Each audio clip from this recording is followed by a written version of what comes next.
Well, look, two things. One, I had a bad night. And the fact of the matter is that, it was, I screwed up. I made a mistake. And, but I learned from my father, when you get knocked down, just get back up. Get back up. And, we're going to win this election. We're going to just beat Donald Trump like we did in 2020. We're going to beat him again. But we need all of you to get this done, all of you. Look, I came back I was in a situation where I didn't have a good debate. That's 90 minutes on stage. Look at what I've done in 3.5 years. I led the economy back from the brink of collapse. But look, here's the deal. 90 minutes on stage, as I said, I've done this, what I've done in the last 3.5 years is, by the way, there's not quite, well, by the way, you asked me about the black jobs. You know what he's doing. It's shameful. He's talking about black jobs, meaning all the things that blacks can do are manual labor, menial labor. That's what he's doing. That's how he looks at it. Name me something he's done to help the black community, give people a shot like I've done in college and education and home buying and a whole range of things. This is the guy that questioned George Floyd's humanity, led to the birther movement against Barack Obama. This is a guy that said Barack Obama, that black guy, he wasn't born in America, and he kept it going, lying like hell. Just like he lied like hell about what's going on anyway. But look, we cannot let this guy win. It'd just be a disaster for America. And by the way, it's not just me. I'll end with there are 15 Nobel laureates, 14, I think, 14 or 15 Nobel laureates in the economy.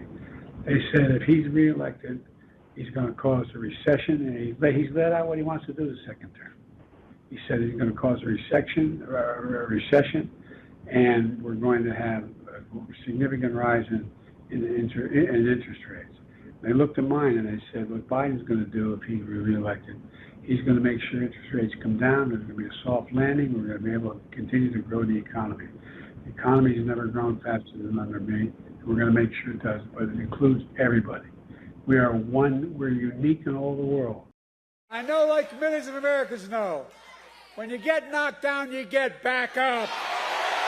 U.S. President Joe Biden gave no sign of dropping out of the presidential race during a rally in North Carolina on Friday, a day after a feeble debate performance against his Republican rival Donald Trump that dismayed his fellow Democrats. I don't walk as easy as I used to. I don't speak as smoothly as I used to. I don't debate as well as I used to. But I know what I do know. I know how to tell the truth.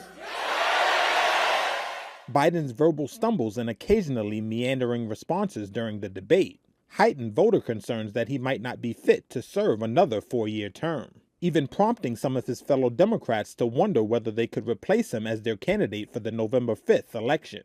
He studied very hard. He studied so hard that he didn't know what the hell he was doing. Meanwhile, Trump, who put forward a series of falsehoods throughout the debate, appeared to take a victory lap Friday afternoon at a dueling rally in Virginia. He got the debate rules that he wanted. He got the date that he wanted. He got the network that he wanted. We need more substance. Voters deserve more substance. Julia Azari is a political science professor at Marquette University. The proof there is going to be in kind of what the polls look like next week. More than anything, is sort of did this move the needle? And it's very hard to take this out of the context of what's going on with Trump. I think no matter how badly Biden did, the felony conviction is a much more significant story, much more substantive story, and that didn't change the polls very much. The Biden campaign said it raised $14 million on Thursday and Friday and posted its single best hour of fundraising immediately after the debate.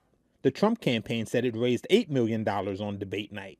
Biden, already the oldest American president in history, faced only token opposition during the party's months-long nominating contest. He has secured enough support to guarantee his spot as the Democratic nominee.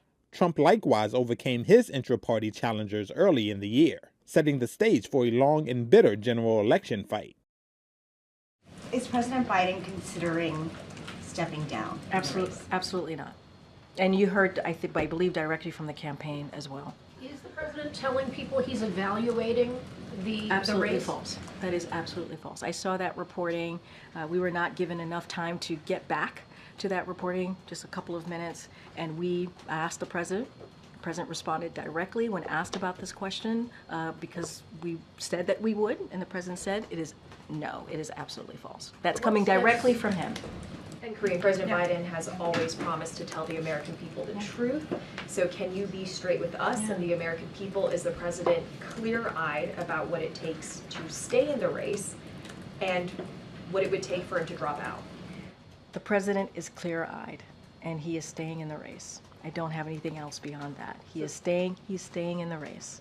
That is what the president is promised to do. That is what he wants to continue to work on the successes that he's had. His record is unprecedented record, and that is what the president is focused on, continuing to deliver for the American people. Folks, let me close with this. I know I'm not a young man. State the obvious. Well, I know.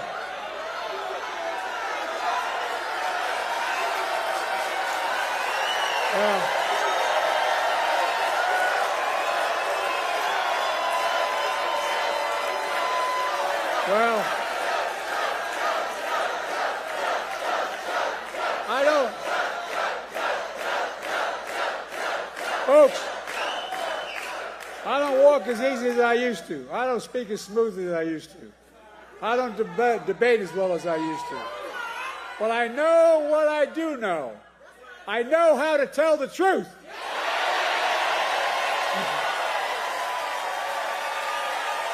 I know right from wrong.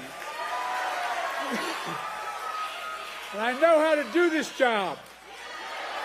I know how to get things done. And I know, like millions of Americans know, when you get knocked down, you get back up.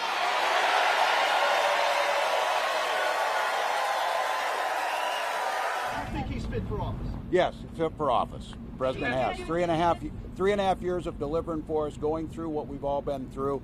None of us are denying. Thursday night was a bad performance. It was a bad hit, if you will, on that. But it doesn't impact what I believe he's delivering. We've served when Donald Trump was president, and the threats to our nation were real. And so those concerns are real to us.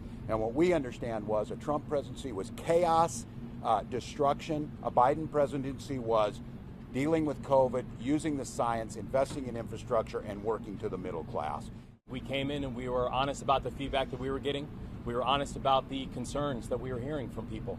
And we were also honest about the fact that as the president continued to tell us and show us that he was all in, that we said that we would stand with him. Because as Governor Walz said, the president has always had our backs. We're going to have his back as well. Because the results that we've been able to see under this administration have been undeniable in all of our individual states. President Joe Biden is in it to win it. And all of us said we pledged our support to him because the stakes could not be higher. On the eve of the 4th of July celebration, we talk about how we transition under a monarchy and a tyranny that our founding fathers fought against, that we risk right now descending back into that very same place. We will stand with the president as we fight that force being Donald Trump. And together, we'll make sure that Americans know not just what Joe Biden did for all of us, and the list of what he did for my state of New York is extraordinarily long, but where he's going for the future and where he's going to take this country. We feel very confident in his abilities. We talked about the plan and how he's going to be very focused on issues that matter to Americans, and I felt very confident coming out of this meeting.